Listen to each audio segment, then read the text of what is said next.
Trump's heartless policy of ripping apart families who are coming to the United States, seeking freedom from fear, from violence, is cruel, inhumane, and blatantly un-American. This administration is persecuting and prosecuting those fleeing danger, taking babies from their mothers' and fathers' arms, causing great trauma. There is absolutely no justification for this policy. It is cruelty for cruelty's sake. This is not who we are as a nation. That was New York Congresswoman Carolyn Maloney passionately denouncing the Trump administration's zero-tolerance policy of separating children from parents who crossed illegally into the U.S. Good evening and welcome to Metro Focus. I'm Jenna Flanagan. The debate over Trump's policy of separating families at the border is heating up. Now, over the weekend, Democrats held several protests at immigration detention centers around the country, including one in Elizabeth, New Jersey. First Lady Melania Trump weighed in on the controversy over the weekend, saying she hates to see what's happening and believes this needs to be a country that, quote, governs with heart. Former First Lady Laura Bush took it a step further in a statement of her own, labeling the policy as, quote, cruel and immoral. Nearly 2,000 minors have been separated from their parents at the border between mid-April and the end of May. That's according to the Department of Homeland Security. The issue will now take center stage on Capitol Hill, where Congress plans to take up a pair of bills this week aimed at ending the practice. Not only is this tonight's lead story and the conversation going on in homes around the country, but it also epitomizes our Chasing the Dream initiative here at PBS, which looks at poverty and opportunity in America. Joining me now to discuss all of this is Ellis Hennigan, writer of the popular Trump's America column for Metro Papers. Ellis, welcome back to the program. Hey, Jenna, good to see you. All right, so there's so many different takes on this. A lot of people have either been outraged or somehow resigned to this is what we need to do. But first, I want to get your take. This is a tough one to defend, right? I mean, once you use the phrase yanking children away from their parents, good luck making a convincing defense of that. Well, but we've seen a lot of people attempt to make defenses. I mean, first, of course, we heard from Attorney General Jeff Sessions saying that this was just simply enforcing the law and therefore necessary to do. And we've heard from some other people parse that out in terms of like, well, the parents are going to detention centers, so of course the kids can't be with them.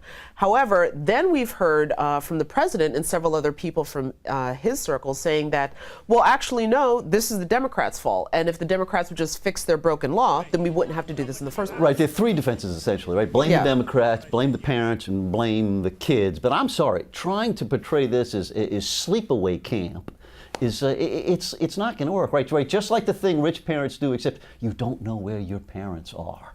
Well, exactly. It's not selling. It's not selling, Jenna. Yeah, and we've seen a lot of pushback from a lot of, even some surprising hardline Trump supporters. We've seen from the Southern Baptist Convention. We've seen from some very prominent Republican supporters. Like Kellyanne Conway. Yeah, okay, we're going to get into that in a second. Okay. But some people have outright said that this is wrong and it needs to stop. People like we've heard from Kellyanne Conway was saying that while this is not okay and she's not comfortable with it, it's still necessary. Fair enough. I mean, that's the argument. But the pressure is rising on this thing, partly because of the demonstrations you're describing. But really, the fact that it cuts across so many lines in this country. Americans are not comfortable with the notion of taking innocent kids, and whatever you think of the parents coming here, the kids didn't ask for it, but separating those families for what really at base is the smallest of criminal offenses, a misdemeanor, improperly crossing the border, could conceivably produce 6 months in jail. Most cases like that you'd never get a moment of jail time. So it's not a penalty that really matches the offense. And of course now so many people have seen this one very heart-wrenching image of this little girl who looks to be about 2, who's standing there sobbing as her mother is being taken away. Is there any indication, now I understand that they have opened up some of these detention centers to the press to give them a look, but is there any clear understanding as to how this is being handled, and is there a plan to reunite these families? Well, there's not yet. I mean, they say that this is a process and it's going on, it's taking a little longer. But the reason it's so slow and the reason it's so difficult is that the numbers are so big, right? Our Border Patrol isn't staffed up to handle this. They were not asked to do it during the previous administration, which also belies the argument that somehow or another this is some democratic law that the current administration is stuck with. This could be changed right before the end of our conversation with a poke of the Twitter finger of the president or a stroke of the pen. This could be done, and I'm telling you, the pressure's rising. The pressure's rising, but at the same time, we have a president who has made sort of his policy position and also his, personality position of not backing down under any circumstances. That's true. So how does this work then? Well, Congress is pushing. You could come up with a number of scenarios. The diabolical one in my head, tell me if this makes sense. Blame Jeff Sessions, right? What if Trump tomorrow said that dastardly Attorney General Sessions has botched this, and you know what? Maybe I need to fire him over it, right? How would Democrats who've been focused on the Russia probe feel about that? At this point, there's so many things that have been happening with the news cycle lately that anything's possible, and I think we can all unfortunately agree with that now. A lot of scenarios. Yeah, but at least when it comes to what the president may or may not do, some people are saying that he's actually using these kids as sort of leverage to get funding for his wall. Well, there's an interesting technique that's going on, right? The president's view is, let's solve this by giving me everything I want on immigration. You agree to build the wall and do these 12 other things, okay, and then I'll make sure these families don't get separated. I don't think that's going to sell though. But that, at the same time, that is what the president does. That's how he's done a lot of his business negotiations. So why would he think there's anything wrong with this? But the result of that kind of argument in Congress is that nothing happens, right? If you say, in order to solve this problem that you and I both agree is a bad situation, you've got to give me all these other things that I want, the most likely result of that strategy is that nothing happens. So we'll have to see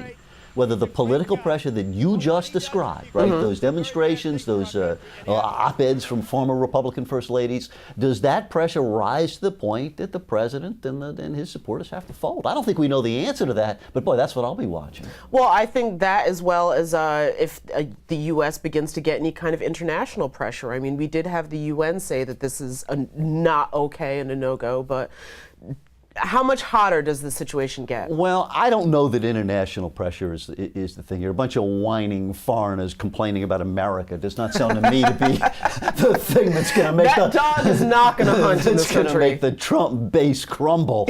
But boy, a lot of decent folks across the political spectrum saying this is not who we are. That we can have larger debates about the border. We can talk about the proper balance between humanity and our immigrant traditions and our need for security. Those are all important questions.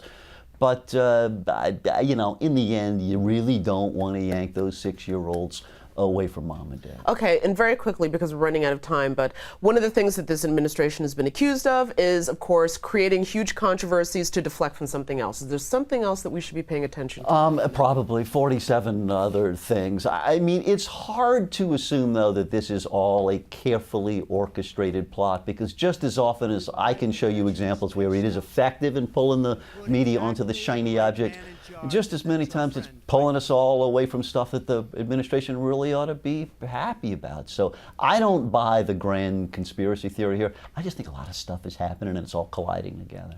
That is true. Listen, Ellis, thank you so much for joining us, and we'd love to have you back, especially if this proceeds to get resolved, hopefully sometime soon. Let's hope that happens quickly. Absolutely. Thank you again.